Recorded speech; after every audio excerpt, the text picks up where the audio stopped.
아, 눌러? 아, 불합격하면 어떡하지?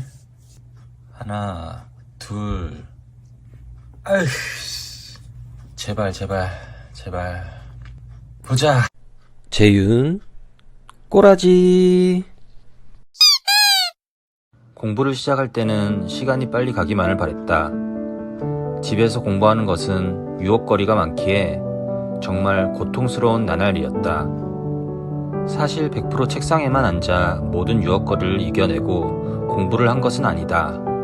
몇 번 침대의 유혹에 넘어간 적도 있지만 빨리 정신 차리고 다시 책상에 앉았다. 참 이것도 적응이 되는 것인지 유혹거리들과 적절한 합을 맞추며 책상에 앉아있는 시간만큼은 집중하여 공부하였다.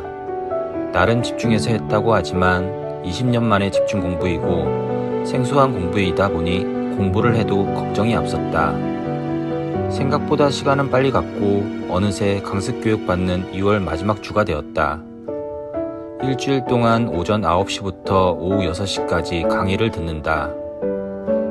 그리고 마지막 금요일 오후 4시에 시험을 60분 동안 본다. 그래도 공부하면서 조금 일찍 일어나는 버릇을 들였기에 아침에 일어나는 것은 큰 무리는 없었다. 오랜만에 출근하는 사람들을 보니 뭔가 모르게 부러운 마음이 생겼다. 나도 저 무리들 속에 지하철을 낑겨 타고 출근해야 하는데 말이다. 출근할 때는 몰랐지만 백수가 된 나로서는 출근이 그립다. 학창시절 이후로 하루 종일 앉아서 수업을 듣는 건 처음이라 걱정이 됐다. 졸지는 않을까, 멍 때리지는 않을까. 걱정과는 달리 신기하게도 일주일 동안 한 번도 졸지는 않았다. 졸 뻔은 했지만 그때마다 정신력으로 꽉 잡을 수 있었다.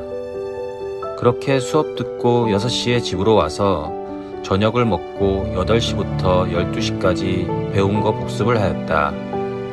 피곤하고 지쳐서 안 될 줄 알았는데 막상 하니까 또 저녁에도 공부를 하게 된다. 꼭 시험에 합격해야겠다는 마음이 강했던 것 같다. 수업을 들으면 거의 80% 이상이 50대 이상이신 분들이다. 얘기를 듣고 있으면 퇴직하고 자격증을 따르고 오신 분들이 많으신 것 같다. 그냥 옆에서 봤을 때 이 나이에 하루 종일 앉아서 수업 듣고 공부하는 것이 참 힘들 것 같은데 대단하다고 생각이 들었다. 그 안에 속한 젊은 나는 과연 옳은 선택을 한 건가 싶은 생각이 잠깐 들기도 하였다.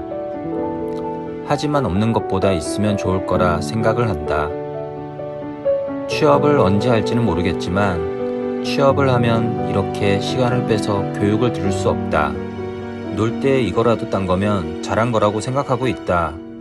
미리 몇 주 전부터 집에서 공부한 게 있어 수업을 들을 때 아는 것들이 많았다.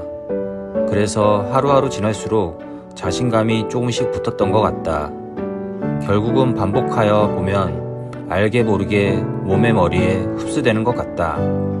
신기하게도 힘든 일주일이 될 줄 알았는데 그리 힘들지 않았다. 일주일이란 시간도 생각보다 빨리 갔다.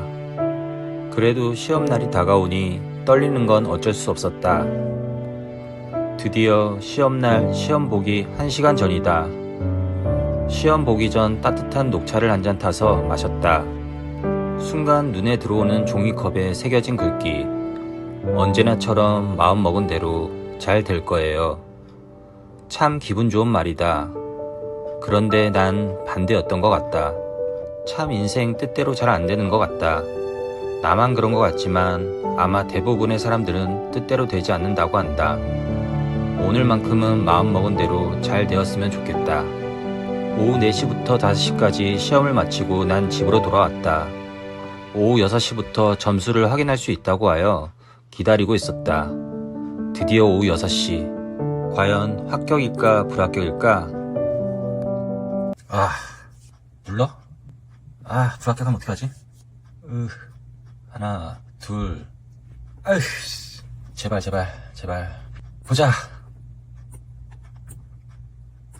오! 합격. 점수 왜 이렇게 높아? 감사하게도 합격했다. 사실 긴가민가한 문제가 5개나 돼서 계속 고민하다 시험 시간 55분이 돼서야 제출을 했다. 70점 이상이 합격이지만 긴가민가한 문제 말고도 분명 틀린 문제가 있을 거라 생각하니 걱정이 됐다.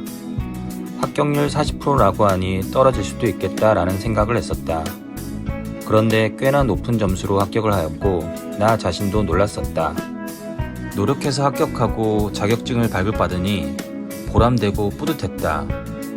이 자격증이 앞으로 나에게 어떤 도움을 줄지는 아직 모르지만 분명 언젠가는 도움이 될 것이다. 나는 다시 취업 전선에 뛰어든다. 지금부터는 또다시 또 다른 고민과 생각에 빠진다.